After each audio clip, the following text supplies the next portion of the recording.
Hello everyone.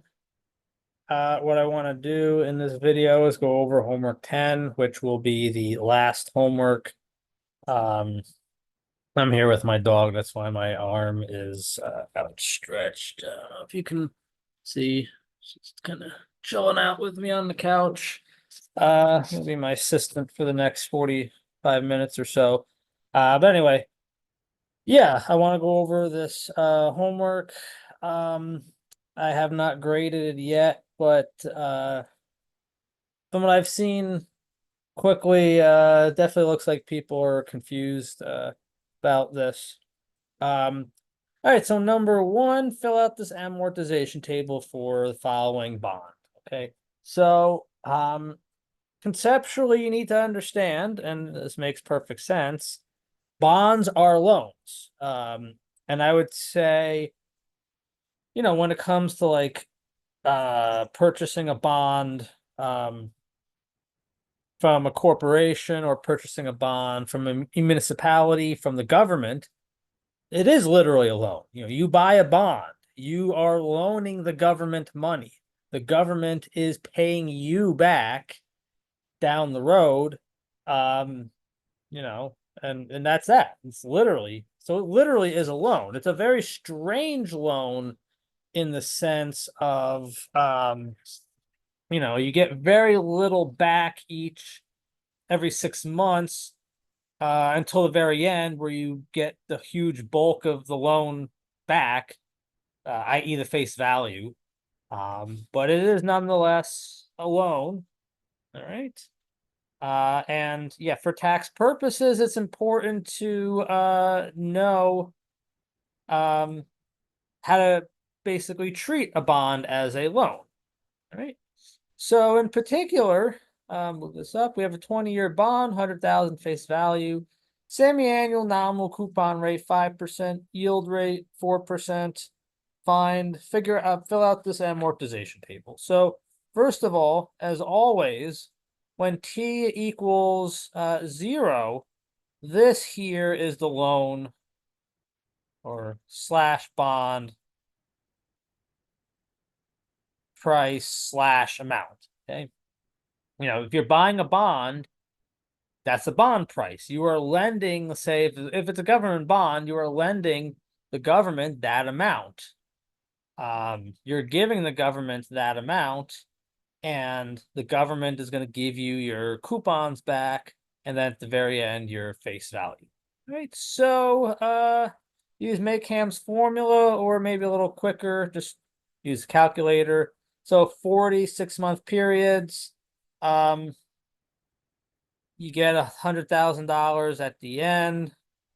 We're not saying redemption, unless otherwise stated, redemption is the face value. So the payments you get every 6 months is your coupon rate over two, your nominal semi-annual coupon rate over two times 100,000.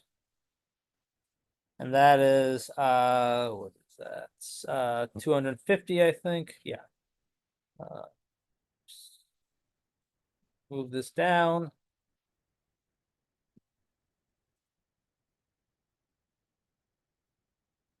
There we go.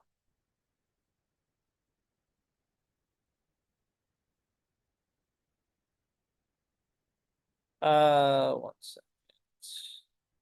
1,000 times 0.05.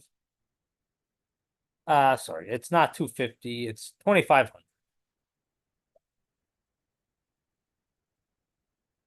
All right. The yield rate is 4% nominal semi-annual. So let's input everything here. I already have 2,500 up. So let's do that first. This is my payment. 40N, 100,000 face value. 2% interest. Make sure everything's inputted right. 40 to 2,500, 100,000, compute present value. So it's going to be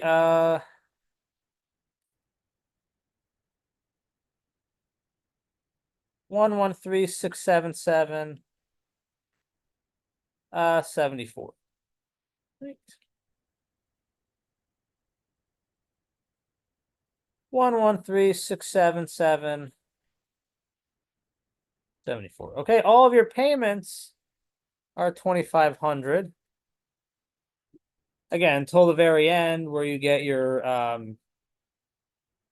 2,500 coupon, but you also get your face value back, 100,000. It was only going to 12, 6 years. So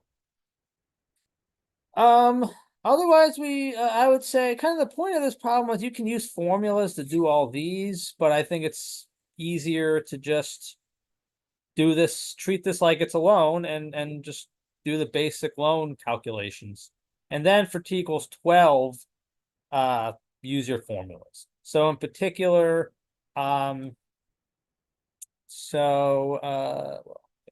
is how much you owe. So how much you owe in interest. Your actual loan yield rate is 2% per 6 months. So times, actually real quick, let me store this. So this times, weird. So second. All right, so this is 2,273, 55. Gotta pay that off first. After you've done that, you got this little bit amount left, 22645.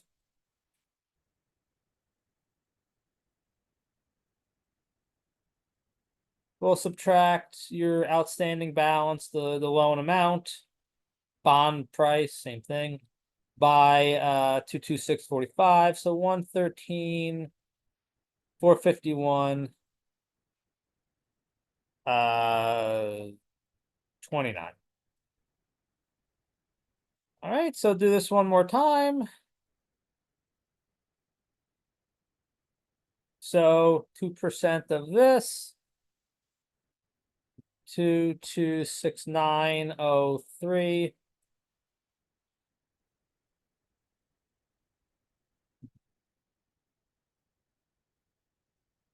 Pay off this interest first using your 2,500.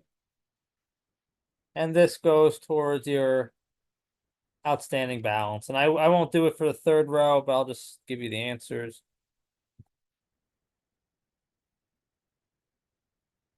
113,220, 32. All right, and yeah, this would be 2,264. Again, these are very low price payments until you get, until at the very end where it's your 100,000 plus 2,500 coupon. So you're not really chipping away all that much at your outstanding balance, your principal. And remember, if the coupon, so this is bought at a premium, the coupon rate is bigger than the yield rate. If the bond is bought at a discount, then your principal or paid is always going to be negative until the very end. In which case you finally get your face value back. So very natural that your principal or paid is negative for bonds. Always going to happen if the bond is bought at a discount. So 112. You can get away on Exam FM. You can get away with just using formulas, which to me is ridiculous. It's much more important to me that you actually conceptually understand what the hell you're doing, because when you're on the job as an actuary, that's pretty damn important. So I don't really like some of these weird problems on Exam FM. Like this is like a typical Exam FM problem where you just blindly plug in formulas, you're gonna get the answer. But I still think it's always good, and it's just a confidence booster to me to know what the hell you're doing on Exam FM, and in particular for this problem, to understand conceptually amortization of bonds. Okay, for these, you're not gonna, unless you want to write an Excel program, or Python program, whatever language, do the recursion. You just gotta plop into your formulas, right?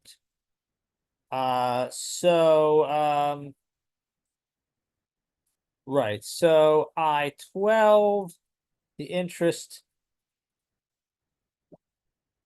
formula is your face value, your actual 6-month yield rate, plus your actual coupon rate minus your actual yield rate. 1 minus 1.02, 1 over 1 plus your actual yield rate, 6-month yield rate, to the n minus t plus 1. Probably do this first, then subtract 1 minus that. So if we do this, so probably easier to do 1 over 1.02 to the 40 minus 12 plus 1 minus plus 1 times 0.025 minus 0.02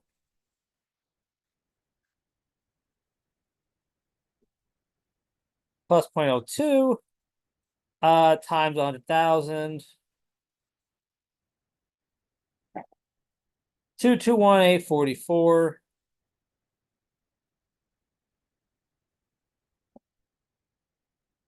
All right, PR12.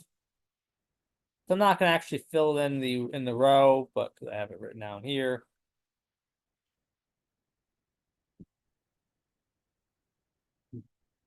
Busy licking herself. Now she's just lying down. So down a bit after licking yourself for about 5 minutes. Yeah, so it's 0.025. And I'm just doing plugging and chugging. That's it. Again, you could do the recursion, but that's, you have to really practically program something to do it. So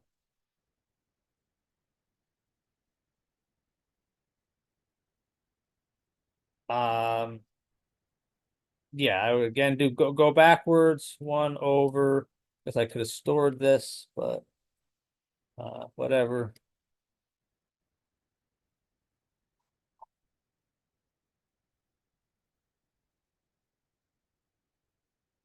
So yeah, same number times well, meant to do times, so I'll just divide by 1 times 0.025 minus 0.02 times 100,000. 281.56. Right, and OB12, the outstanding balance. So this should be pretty close to the loan amount.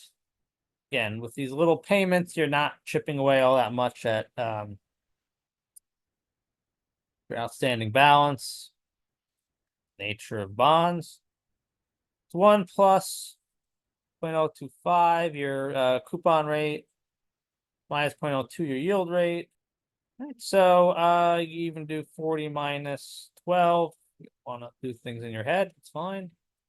That's n, 2 interest, 1 payment, times 0.025 minus 0.02. That's 1. plus 100,000, 110, 64064. So a bit of a long, annoying problem, but not particularly hard. And again, it's just personal philosophy that I guess I'll just fill this out quickly while I talk. Personal philosophy is that it's good to understand where these numbers come from. Because it's just, to me, it's just important, and it's a confidence booster at the very least. Conceptually understand what the hell you're doing on Exam FM. Um, I just think it makes everything just that much easier. That's just my opinion. Okay. Yeah. Again, this is a kind of ridiculous problem, but whatever. As I always like to say, I don't write the exam FMs. Um, so 30-year bond bought at a premium. So the price is going to be bigger than the face value, like in the previous problem. So the amount of amortization of the premium, which is this crazy terminology for the principal repaid, is 1,000. Sorry.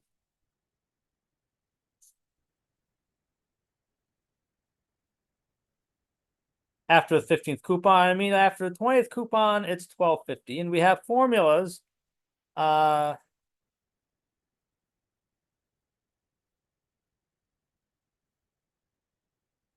So remember, this is also called the, I'll just do PR, principal repaid.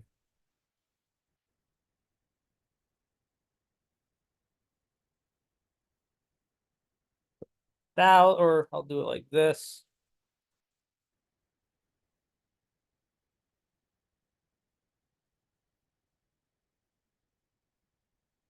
So it's so we don't know what any of these are, so we just have to leave it alone.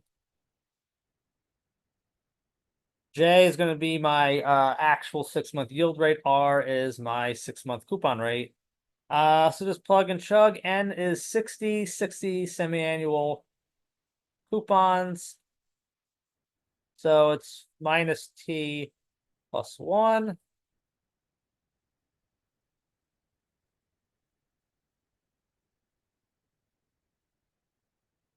This is going to be 46. And for the 20th coupon,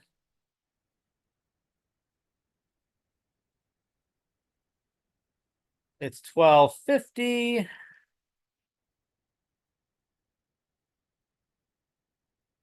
FR minus J, 1 over 1 plus J to the 60 minus 20 plus 1.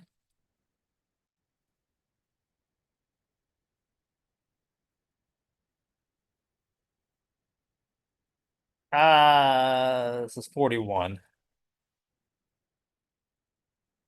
Okay, so it doesn't matter if I do PR20 over PR15 or PR15 over PR20. I think it's a little easier to do PR20 over PR15.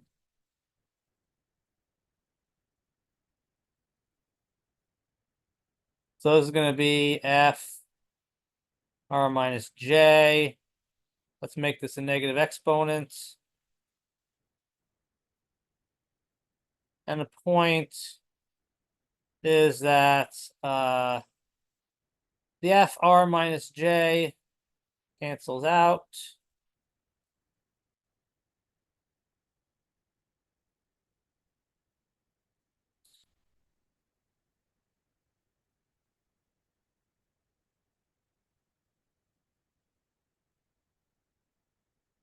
So weird that when I just click and then change, it doesn't change color, whatever. Yeah, so it's gonna be 46 minus 41 for the exponent. I can just do it right here. All right, so of course this is 1.25.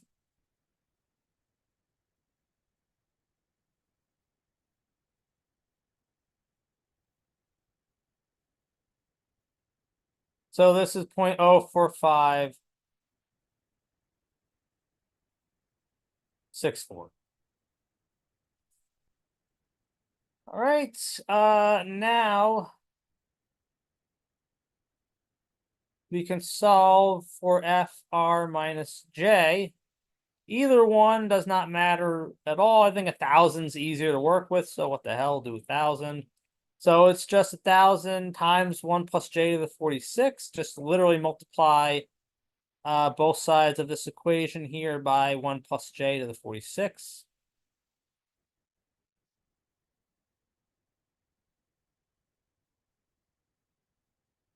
Well, that's easy peasy. Raise this to the 46.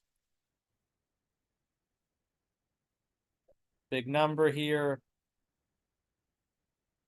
779 62.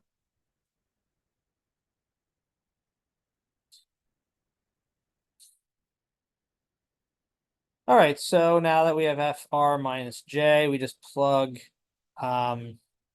this into formula. P minus F is my F, R minus J, which we just computed. A 60.04564. I forgot to save these, but that's fine. I'll just plug in 7790627176 is the payment. That's what FR minus J is, 60N. 4.564 interest. Compute present value. 158696731.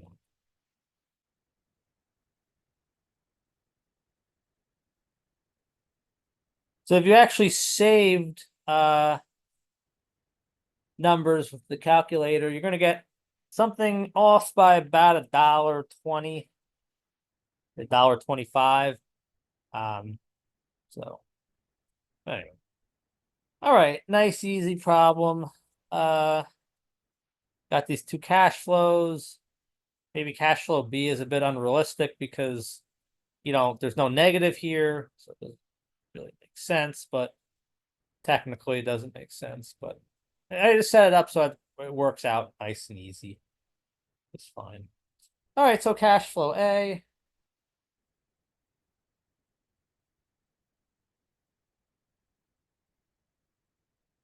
Yeah, and I find it a bit bizarre that Exam FM really does not emphasize cash flows. It's pretty damn important in finance and basically everywhere else in business. It's really important. Yeah, it's just bizarre. It's just very I always find it strange, and one of these days I'll maybe ask in like a Reddit forum or something, like why does Exam FM, why do the writers pick what they pick on the exam? Instead of doing like cash flows and things like that. When is a cash flow good to accept or decline? Instead of doing things like that, they actually took that out of Exam FM. They do like these wacky annuities, and they kind of like problems like two here. All right, so net present value, discount this by 2 periods, discount this by 1. Don't discount this.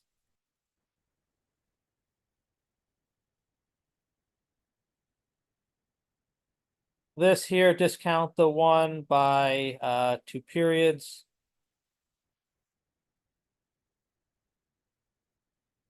Don't discount this at all. Discount the 0.8 by 1 period. V is 1 over 1 plus I, as usual. All right, so the two are going to be equal. So 2v squared minus v plus 0.82 is v squared plus 0.8 v plus 0.01. Yeah, it really doesn't make sense. Really, for a realistic cash flow, no one's just going to give you money. You got to pay to get money. So there's going to be a negative somewhere here, but so bring everything to the left-hand side. So I have a positive in front of the v squared minus 1.8 v. This is 0. And you can factor this. If you want to use quadratic formula, it's fine, but just notice you can factor it as v minus 0.9, because 0.9 squared is 0.81, minus 0.9, oh, sorry, minus 0.9 squared is 0.81, and minus 0.9 minus 0.9 is minus 1.8.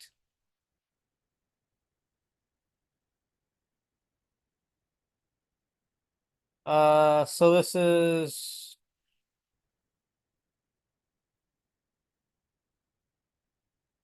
so I is 1 over 0.9 minus 1, roughly 11%.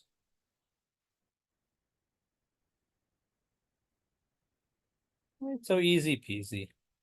Not much to this. All right, another easy problem, but just illustrates that, unfortunately, in real life, you sometimes get multiple internal rate of returns. As I mentioned in the video, if you have a cash flow like this, let's say everything is positive, so you have an initial outlay. Everything else is positive. Always get one single internal rate of return for a cash flow like this. So this would be Cn minus 1. Again, all these, let's just say all these are positive, except this one. So minus, or all the C's are positive, so that this is negative. You always get a single internal rate of return for this situation. And that's actually from, if you're a math kind of nerd, that's from Descartes' law of signs. So it's really interesting. You have like a corporate, I actually have a corporate finance book that my mom gave me from when she taught it. She's an accounting teacher. And in the middle of this corporate finance book, you literally have like a little study, like a little study of polynomials and Descartes' law of signs. Because corporate people and corporate finance don't care about polynomials and that stuff per se. They want to know, when do you have a unique internal rate of return.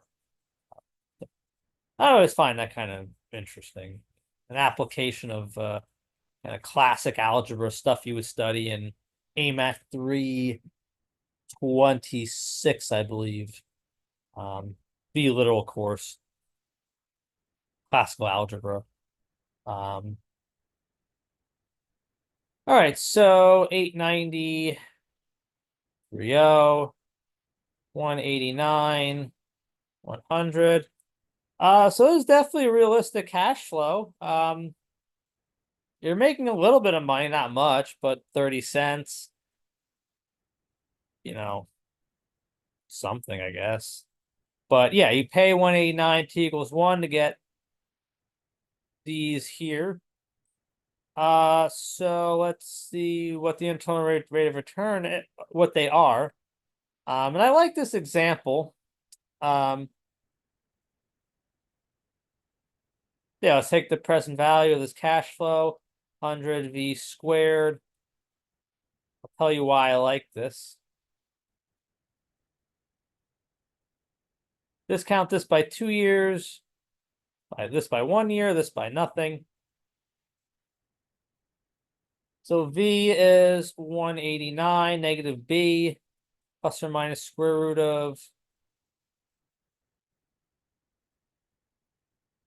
B squared minus 4AC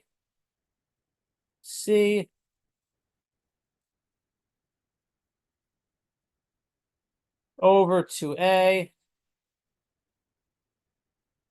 Plot this in the calculator.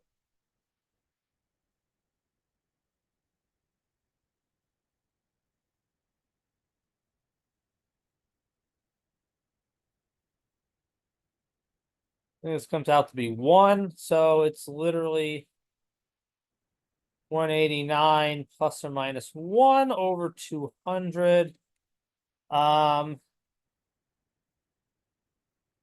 188 over 200, 189 over 200.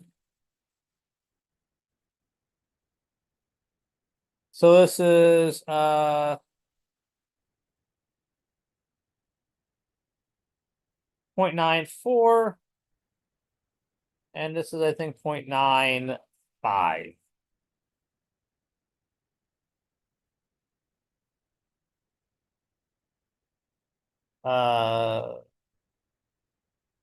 Sorry, this is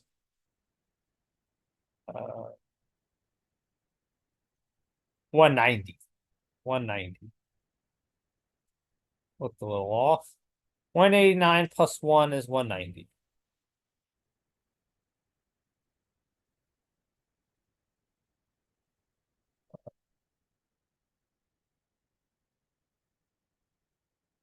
So it's 0.95. So just like before, do 1 over minus 1, 0.05263. Do 0.95. 10, whoops.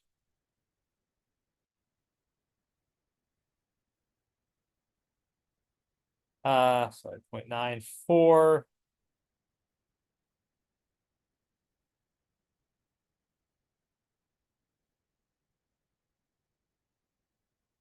Yeah, I did 0.95 first. So 0.063 83. Yeah, and what I like about this problem is these are really close to each other. So which one is best describing the growth of this investment?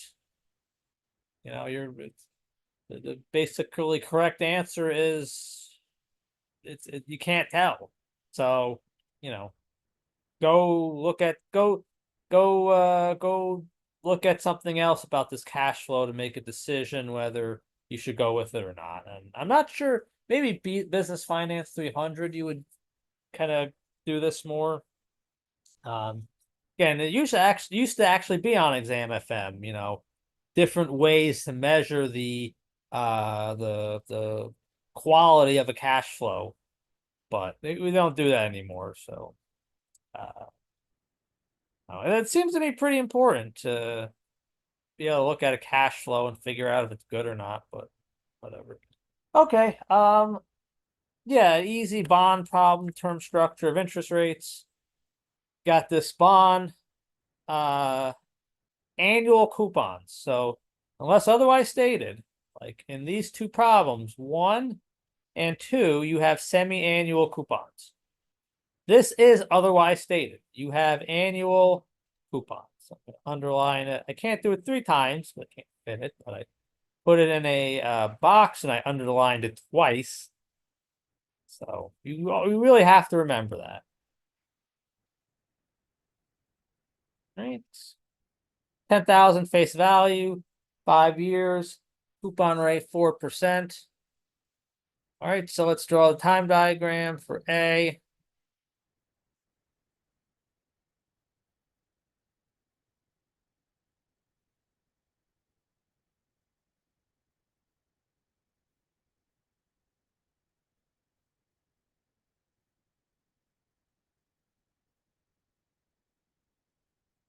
Right, so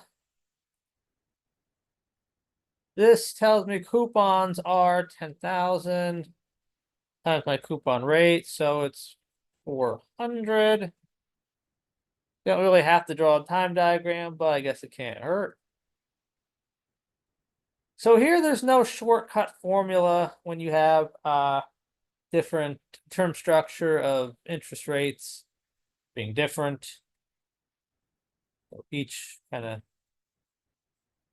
of, depending on how long you have money in the account, or depending on when you get your coupon, it tells you what the interest rate that coupon is priced at. There's no way around it. You just have to take the present value of this according to the term structure of interest rates.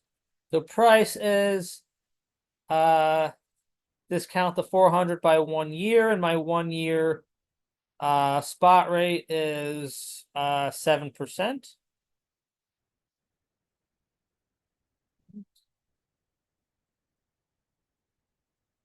So the next 400,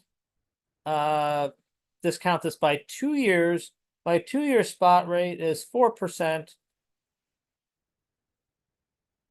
et cetera, et cetera. 3-year spot rate is 6%. Here. My 4-year spot rate is 5%.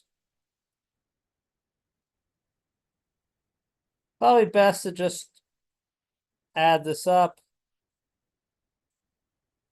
Or you could do it separately, doesn't matter. My 5-year spot rate is 8% rather. Weird. Right, so I would add these 4 up.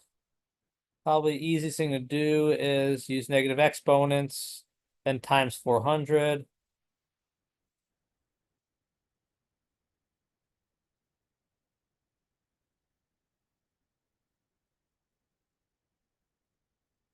.06. 3 negative. 5 to the 4 negative times 400 plus 10,0400 times 1.085 negative 848660.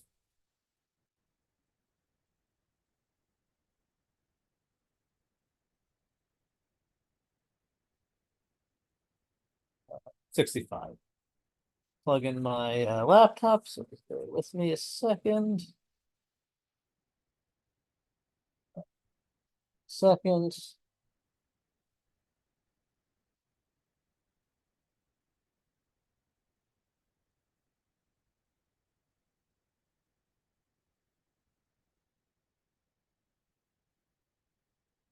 All right. So yeah, next we just want to get the yield rate.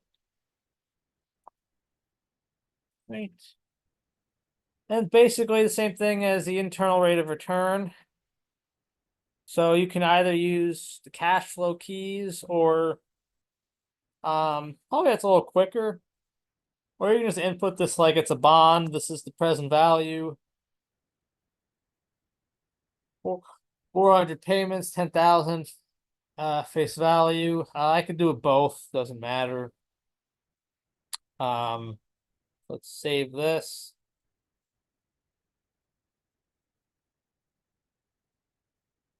So cash flow, we call 1.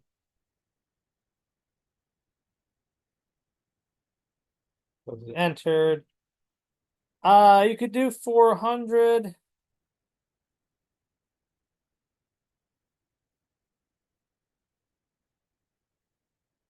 And this is repeated 3 times. And then you have 10,400. Probably the quickest way to do that. Go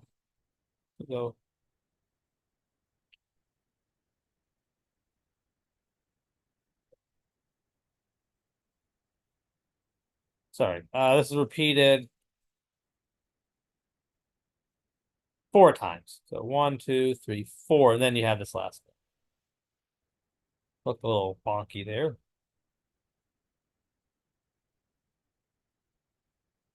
Yeah, so 7, 7,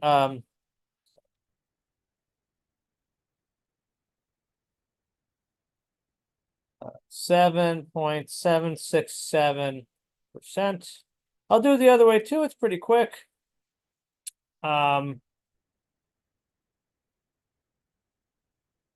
Right, so 5n, my present value, 10,000, future value 400. Hey, this might be a little quicker actually. Same answer, 7.767%. Okay, well that's it. Yeah, as I'm gonna say in the announcement, I'm scrapping the last homework. Focus on the exam and do well on that, please, because the scores were, not gonna lie, this is, I've taught this course over the summer 3 times already, and this is by far the worst. I don't know, I'm not sure what's going on. Maybe just too much packed into 6 weeks. Um, yeah, do well on this last exam, please. All right, so long. Take care. Bye bye.